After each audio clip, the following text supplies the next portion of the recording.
Bien, y lo habíamos dejado entonces en el perspectivismo de Ortega con el ejemplo de Quijote y Sancho como complementario de esas perspectivas ante la experiencia vital.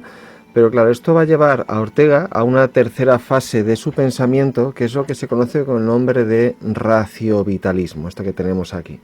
Claro, esto de alguna manera apunta a cómo justificar esa última categoría que de alguna manera justifica o legitima este uso del perspectivismo. Y entonces Ortega se va a centrar en una categoría que es muy, vamos a decir, bastante popular en el momento en el que él escribe, en la primera mitad del siglo XX, que es el concepto de la vida. Vida entendida como categoría última de fundamentación de la realidad, por llamarlo de alguna manera. Y comparten tanto Nietzsche como autores franceses como Bergson, como el propio Unamuno, Dilthey. Es decir, hay un montón de filósofos que están buscando en este concepto, que es un concepto que es a veces muy difícil de aprender o de limitar, su última fundamentación filosófica. Sin embargo, frente a estos autores, sobre todo frente a Nietzsche, que era también un gran vitalista, una exaltación de la vida como fundamentación de la realidad, Ortega, sin embargo, le va a añadir también este concepto, el concepto de razón. Es decir, se va a desvincular de visiones demasiado irracionales de ese concepto de la vida, ¿no? Y aquí sí Ortega vuelve a la tradición filosófica occidental. Pero cuidado, no quiere decir que esto nos lleve otra vez al racionalismo o al cientifismo. No, ¿por qué? Porque tanto el racionalismo como la visión de la ciencia limitaba el concepto de vida a algo muy concreto, ¿no? Por ejemplo, si hablamos de Descartes, pues efectivamente, podríamos decir que su justificación última de toda su filosofía es la propia existencia, pero es desde la perspectiva de un pensamiento racional y deductivista. El planteamiento de Ortega sería bastante distinto. Se plantearía que el concepto de vida es el que justifica el pensamiento, el que lo hace posible, el condicionador, ¿no? Y es siempre previo, a diferencia de lo que planteaba, por ejemplo, Descartes, que es algo así como una consecuencia lógica de una serie de deducciones, aunque es verdad que lo hubiese intuido antes. Bien, entonces vamos a plantearnos un poquito la primera palabra, la palabra vida, ¿no? Y la palabra vida, en primer lugar, para Ortega lo deja muy claro, no se puede reducir a una cosa, a un ente, ya sea metafísico, ya sea biológico. Al igual que comentaba Nietzsche, no lo podemos reducir a un concepto cerrado. Y esto iría en contra de esa visión realista, objetivista, del concepto de vida. Pero tampoco se puede reducir a una visión de la conciencia, ¿no? A una representación mental. Y también aquí estaríamos contra toda tradición idealista. La vida se tiene que entender como una experiencia sumamente radical, última, basada lógicamente, en algo individual. Tú no puedes vivir la vida por otra persona, la experiencia de la vida solo la puedes tener tú, ¿no? Y a partir de ahí sería de donde cogería Ortega este concepto. Pero como decíamos, no es lo único, ¿no? Y también lo va a vincular con el concepto de razón.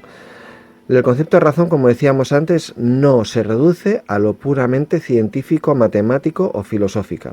Es decir, la razón va a ejercerse bajo la esfera y sobre la reflexión de lo que es lo vital, la acción sobre la vida, y por lo tanto no lo podemos reducir a un discurso filosófico.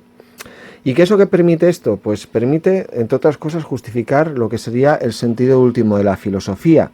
La filosofía lo que pretende es, haciendo uso de la razón, buscar una interpretación y un sentido de nuestra existencia. Y de aquí Ortega pues nos llevaría a una especie de, no exactamente a una visión ética, pero sí a un concepto de la existencia entendida como una autenticidad, como ser fiel a algo que tú has proyectado, que tú has reflexionado y que va a determinar, a condicionar tu propia existencia y la existencia con los demás.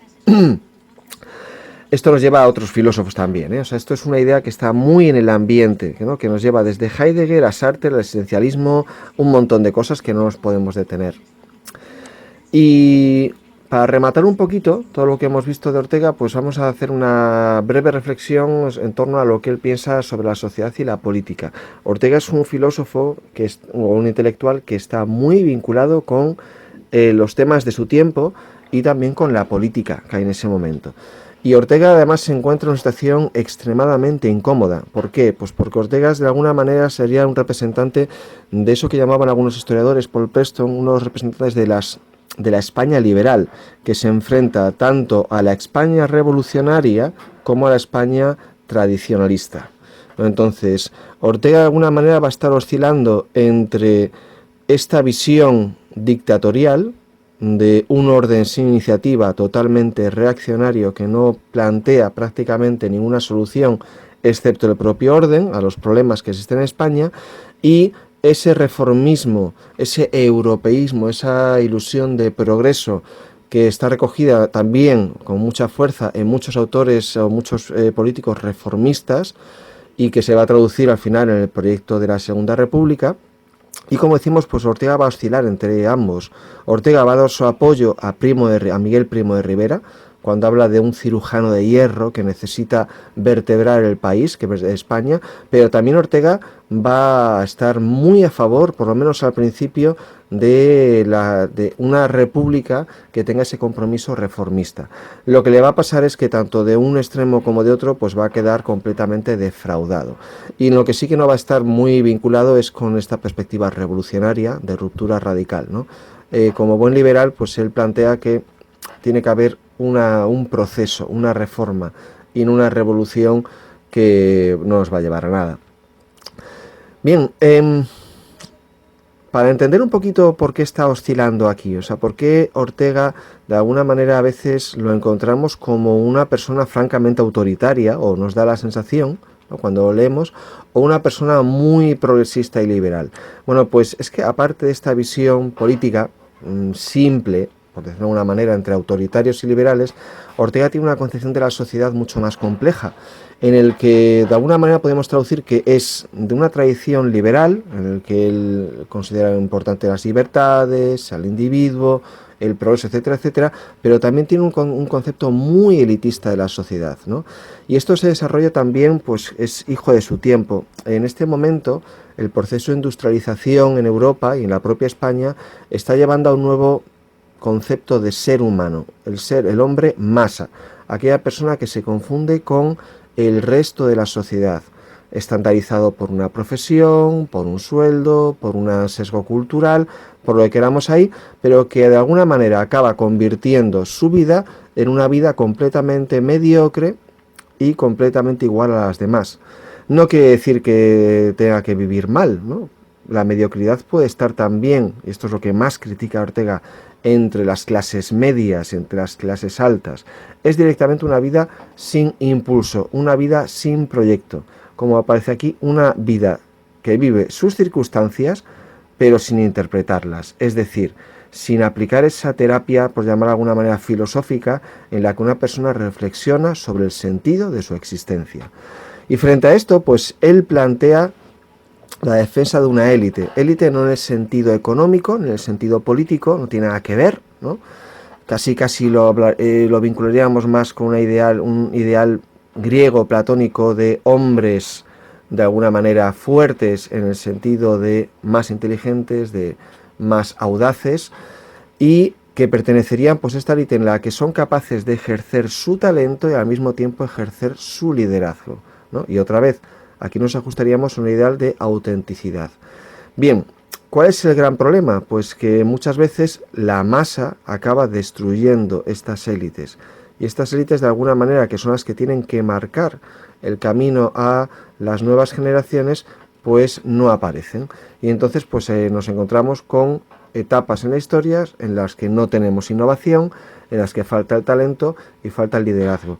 De esto, pues bueno, una última reflexión que lo podíamos llevar hasta nuestra época, ¿no? Aquí tenemos una cita de José Antonio Marina, un filósofo que se siente muy deudor del pensamiento de Ortega, ¿no?, que de alguna manera es uno de sus últimos discípulos, y que nos plantea que el verdadero talento tiene que hacerse cargo de su desarrollo, tiene que hacerse cargo de su propio liderazgo, convertirse en entrenador, fijar sus metas comprometerse con sus objetivos. Es recuperar un poquito esta idea de Ortega de plantear una existencia no inauténtica, una existencia en la que estamos solamente atravesando circunstancias, sino en la que somos conscientes de ellas y le queremos dar una dirección. Y lo que sería una última reflexión es nuestra época, la época actual, una época sometida ya definitivamente a las masas, convertidas hoy en día ya en redes sociales. Pues bueno, eso es una reflexión que podemos dejar para vosotros y para vuestro propio trabajo, ¿no? ¿Qué es lo que podría decir Ortega de la etapa en la que estamos viviendo, nuestra propia generación? Y bueno, pues con esto os dejo. Así que nada, enjoy and have fun and we'll keep on touch.